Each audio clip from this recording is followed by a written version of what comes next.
ব্যাগে করে এক সন্তানকে নিয়ে ট্রেনে চড়েছেন এক পাগলি মা। আর ব্যাগে সেই বাচ্চাটি নড়াচড়া করছিল। সেটা দেখে ট্রেনের সকল যাত্রীরা ভেবেছিল মহিলাটি বাচ্চাটাকে চুরি করে নিয়ে যাচ্ছে।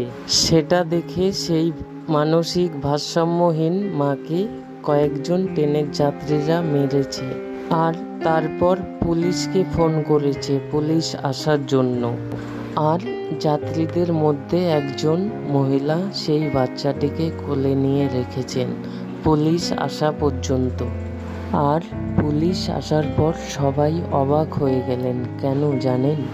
যেই মহিলা পুলিশের কোলে বাচ্চাটি দেখছেন তিনি সেই পাগলি মায়ের সামনে যেতেই বাচ্চাটি ঝাঁপ দিয়ে চলে গেলেন সেই পাগলি মায়ের কোলে।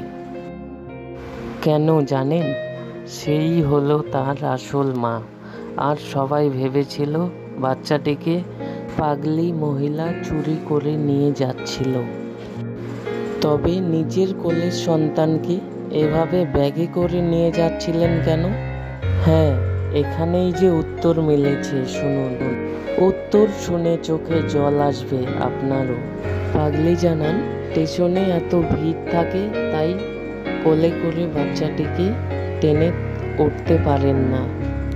আর এত ভিড়ের মাঝে কোল থেকে বাচ্চাটি পড়েও যেতে পারে, তাই ব্যাগে করে নিয়ে যাচ্ছিলেন। কলিজার টুকরো বাচ্চাটি যেন কোথাও ছিটকে না পড়ে যায় কোল থেকে, তাই বাচ্চাটিকে বাজারের ব্যাগে করে নিয়ে যাচ্ছিলেন। সত্যি, মা তো মাই হয়, তা হোক না সে মানসিক ভারসাম্যহীন।